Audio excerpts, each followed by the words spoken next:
दोस्तों नमस्कार, स्वागत है आप सभी का। अगर फिर से आई चलते हैं बिहार की ताजा खबरों की ओर, लेकिन उससे पहले अगर आपने अभी तक इस चैनल को सब्सक्राइब नहीं किया तो सब्सक्राइब कर लें, जिससे कि आपको बिहार की ताजा खबर रोजाना मिलती रहे। पहली बड़ी खबर, देश में जारी आम बजट को लेकर पूर्व उप मुख्यमंत्री और राज्यसभा के सदस्य सुशील कुमार मोदी ने कहा कि अमृतकाल के आम बजट का सर्वाधिक लाभ बिहार जैसे गरीब राज्यों को मिलेगा। इस बजट से बिहार को केंद्रीय करों के हिस्से के रूप में 1,07,000 करोड़ रुपए मिलेंगे और पिछले वर्ष की तुलना में यह राशि 25,000 करोड़ रुपए अधिक होगी।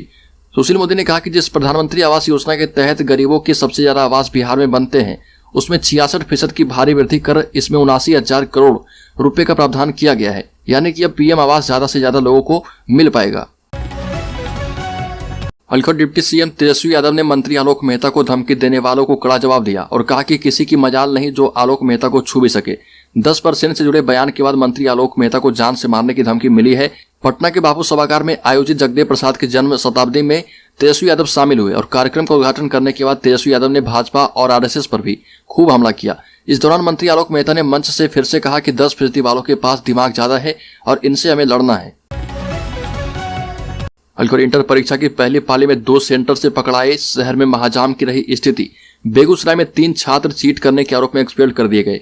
बेगूसराय में इंटरमीडिएट की परीक्षा की पहली पाली में खमहार कॉलेज से 2 और एमआरजीडी कॉलेज से 1 परीक्षार्थी कदाचार के आरोप में निष्कासित किए गए। वहीं परीक्षा की दूसरी पाली में हिंदी विषय में एक भी छात्र निष्कासित नहीं किए गए। परीक्षा के पहले दिन बेगूसराय में पहले दिन शहर में घंटों महाजाम की स्थिति बनी रही। प्रशासनिक स्तर से ट्रैफिक प्रबंधन को लेकर पहले से कोई बेहतर प्लानिंग नहीं होने के कारण शहर के प्रमुख मार्ग से लेकर गली मोहल्ले में जाम की स्थिति बनी रही।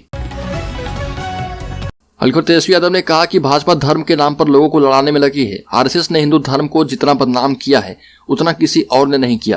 तेजस्वी यादव ने कहा कि रामकृष्ण और गौ माता पर हम सभी को भाजपा से सर्टिफिकेट लेने की आवश्यकता नहीं है। सभी को एकजुट रहना है और 2024 के चुनाव में भाजपा की सरकार को उखाड़ फेंकना है। तेजस्वी यादव ने कहा कि जगदेव प्रसाद बिहार के ही नहीं बल्कि भारत के लेनिन थे और आने वाली पीढ़ी के लिए अपनी कुर्बानी दी। केंद्र सरकार संविधान विरोधी है और देश में चंद लोग रामकृष्ण और गौ माता के बारे में ज्ञान देते हैं। हल्का आरजेडी ने मनाई शहीद जगदेव प्रसाद की जयंती। तेजस्वी यादव ने कहा कि कुशवाहा समाज की जितनी आबादी होगी उतनी उनकी हिस्सेदारी बनेगी। डिप्टी सीएम तेजस्वी यादव ने कहा कि कुशवाहा समाज को हर जगह सम्मान मिलेगा। वह 4 कदम चलते हैं तो हम 16 कदम चलेंगे। चुनाव के दौरान उनकी जितनी आबादी है उसके मुताबिक उनको हिस्सेदारी मिलेगी। वहीं राजस्व एवं भूमि सुधार एवं गन्ना उद्योग मंत्री आलोक कुमार मेहता ने कहा कि उपेंद्र कुशवाहा ने समाज को खाना बदोश बना दिया है। दल का विश्वास होगा तभी आपको हक और जिम्मेदारी मिलेगी। भाजपा पर आरोप लगाते हुए कहा कि मुझे केंद्र में मंत्री और बिहार में डिप्टी सीएम बनने का लालच दिया गया, लेकिन मैं आरजेडी के साथ जुड़ा हूं और जुड़ा रहूंगा। हल्का राज्य में ग्रामीण विकास मंत्री श्रवण कुमार ने कहा कि उपेंद्र कुशवाहा बहुत बड़े नेता हैं और उनको इस दल में जितना सम्मान मिला, मैं समझता हूं कि अभी तक इतना सम्मान शायद ही कहीं और उनको मिला होगा। मंत्री श्रवण कुमार ने कहा कि अगर संसदीय बोर्ड के अध्यक्ष का पद झुंझुना है तो उनसे ही पूछिए कि कौन सा ऐसा पद है जो झुंझुना नहीं है। बिहार के ग्रामीण विकास मंत्री श्रवण कुमार ने कहा कि इस देश में कौन सा ऐसा पद है जो उनके लायक है और जो वह चाहते हैं। अलखोट देश की वित्त मंत्री निर्मला सीतारमण ने आम बजट को लोकसभा में पेश किया। बजट पर सभी लोग अलग अलग तरह की प्रतिक्रियाएं दे रहे। वहीं जाप राष्ट्रीय अध्यक्ष पप्पू यादव ने बजट को लेकर पटना एयरपोर्ट पर प्रेस वार्ता का आयोजन किया और पप्पू यादव ने बजट पर प्रतिक्रिया देते हुए कहा कि यह बजट केंद्र सरकार का विधायी बजट है। यह सिर्फ पूंजीपतियों के हितों को लाभ पहुंचाने वाला बजट है। बजट महंगाई एवं बेरोजगारी को और भी बढ़ाने वाला है। पूंजीपतियों के हितों को रक्षा करने वाला इस बजट से किसान, मजदूर, युवा, महिला, नौकरी पेशा, व्यापारी वर्ग में निराशा है। 28 फरवरी को पेश होगा बिहार का बजट। बिहार विधानसभा में भी बजट सत्र का आयोजन 27 फरवरी से शुरू हो जाएगा। 27 फरवरी से लेकर 5 अप्रैल तक यह बजट सत्र चलेगा, जिसमें 28 फरवरी को बिहार का बजट पेश किया जाएगा और इससे पहले 27 फरवरी को बिहार विधानसभा और बिहार विधान परिषद की संयुक्त बैठक होगी, जिसमें राज्यपाल फागू चौहान अभिभाषण करेंगे और इसी दिन बिहार का आर्थिक सर्वेक्षण भी पेश कर दिया जाएगा। बिहार का बजट सत्र में 22 बैठकें आयोजित की गई है और 22 बैठकों में पहले दिन राज्यपाल का अभिभाषण होगा। अलखट छपरा में एक नाबालिग के साथ रेप का मामला सामने आया। 28 जनवरी को लड़की सरस्वती पूजा में डांस देखकर लौट रही थी। रास्ते में 4 लड़कों ने पहले उसे अगवा किया और फिर खेत में ले जाकर उसके साथ दरिंदगी की। एक लड़का रेप करता रहा और बाकी 3 इसका वीडियो बनाते रहे। आरोपी के 3 अन्य दोस्त इसका वीडियो बना रहे थे और इस मामले में एक आरोपी समहोता चंदा टोला निवासी रविंदर यादव 25 वर्ष को गिरफ्तार किया गया है। वहीं 3 अन्य आरोपी फरार हैं। सभी आरोपी नाबालिग के गाँव के ही हैं। अलखट देश का बजट जारी हो चुका है और बजट में बिहार को सौगात मिली है। राज्य में वंदे भारत एक्सप्रेस का संचालन होगा और 18 अमृत स्टेशन तैयार होंगे। आम बजट में बिहार को वंदे भारत एक्सप्रेस ट्रेन का तोहफा मिला है और राजधानी और तेजस एक्सप्रेस से भी तेज गति से चलने वाली यह ट्रेन पटना से होकर गुजरेगी। रेल राज्य मंत्री राव साहब पाटिल दानवे ने इसकी पुष्टि कर दी है और बताया कि एक जोड़ी वंदे भारत एक्सप्रेस को जुलाई तक पटना जंक्शन से गुजरना शुरू हो जाएगा और इसमें 16 कोच होंगे। पटना से बुलेट ट्रेन गुजरने के लिए इंफ्रास्ट्रक्चर निर्माण हेतु भी केंद्रीय बजट में राशि का प्रावधान किया गया है।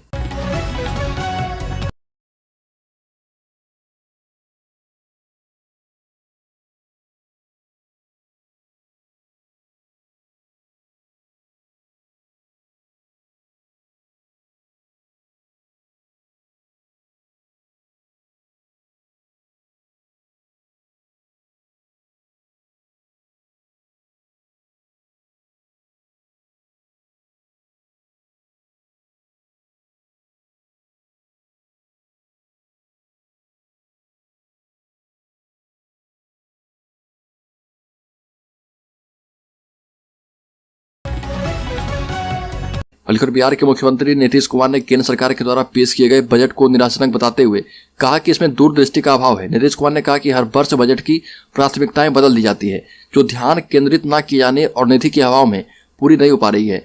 ये भी कहा कि बिहार को इस बजट से निराशा हाथ लगी है और एक बार फिर से विशेष राज्य का दर्जा देने की मांग की अनदेखी की गई।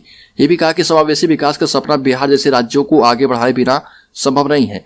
मुख्यमंत्री ने कहा कि समावेशी विकास के तहत बिहार सरकार ने केंद्रीय बजट में वित्त मंत्रियों की बैठक में राज्य के लिए 20,000 करोड़ रुपए के विशेष पैकेज की मांग की थी और जिसे बजट में नहीं दिया गया। बल्कि राज्य के पटना जिले में 9 लाख लोगों को 1 साल तक मिलेगा मुफ्त राशन। केंद्रीय वित्त मंत्री निर्मला सीतारमण के द्वारा संसद में पेश किए गए केंद्रीय बजट में प्रधानमंत्री गरीब कल्याण अन्न योजना के तहत 1 साल के लिए मुफ्त में राशन देने की घोषणा कर दी गई है और इससे पटना जिले में 9,53,366 लोगों को 1 साल तक मुफ्त में राशन मिलेगा।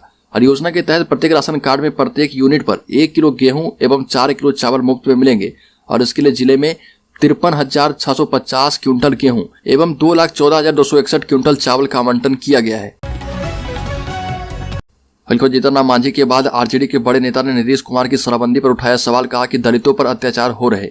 मुख्यमंत्री नीतीश कुमार बिहार में पूर्ण शराबबंदी कानून के 100% अनुपालन के लिए पूरी ताकत लगा रहे और अपनी हर यात्रा में नीतीश कुमार शराबबंदी के लिए जीविका दीदियों को प्रेरित करते हैं, लेकिन उनके करीबी इस कानून के खिलाफ बयान दे रहे। पूर्व मुख्यमंत्री जीतनराम मांझी के बाद अब पूर्व विधानसभा अध्यक्ष और आरजेडी के वरिष्ठ नेता उदय नारायण चौधरी ने शराबबंदी कानून पर सवाल उठा दिए। श्री चौधरी ने कहा कि शराबबंदी दलितों पर अत्याचार वाला कानून है। बिहार में शराबबंदी कानून पर विपक्ष के साथ साथ अब सत्ता पक्ष के लोग भी सवाल उठाने लगे हैं। आरजेडी के नेता उदय नारायण चौधरी ने इसे ड्रैकोनियन कानून करार दिया और कहा कि राज्य में महादलित समुदाय के लोग इस कानून के शिकार हो रहे। बड़ी संख्या में पासी मुसहर समाज के कम पढ़े लिखे लोग जेल में बंद हैं। इस कानून की आड़ में उन पर अत्याचार किया जा रहा।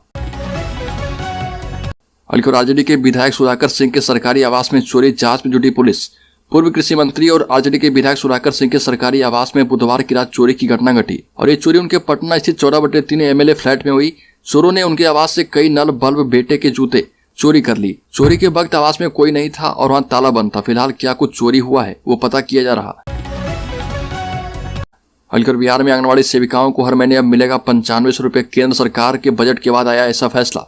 मुख्यमंत्री नीतीश कुमार ने कहा कि आंगनबाड़ी सेविका सहायिकाओं के लिए राज्य में रूलबुक नहीं बनी थी और इनकी मांगों के मुताबिक अब नई रूलबुक के तहत अब आंगनबाड़ी सेविकाओं को 9500 रुपए और आंगनबाड़ी सहायिकाओं को 5,000 रुपए प्रतिमाह मानदेय मिलेगा।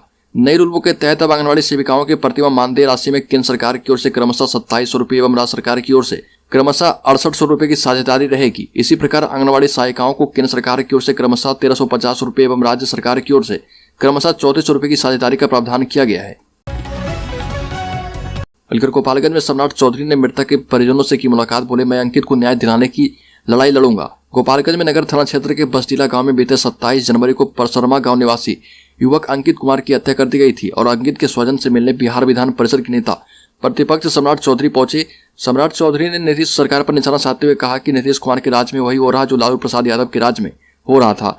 राज्य में सांप्रदायिक शक्तियों की ओर से उन्माद फैलाया जा रहा। पटना में बैठे कुछ लोगों के कारण इन उन्मादियों को विशेष छूट दी जा रही है।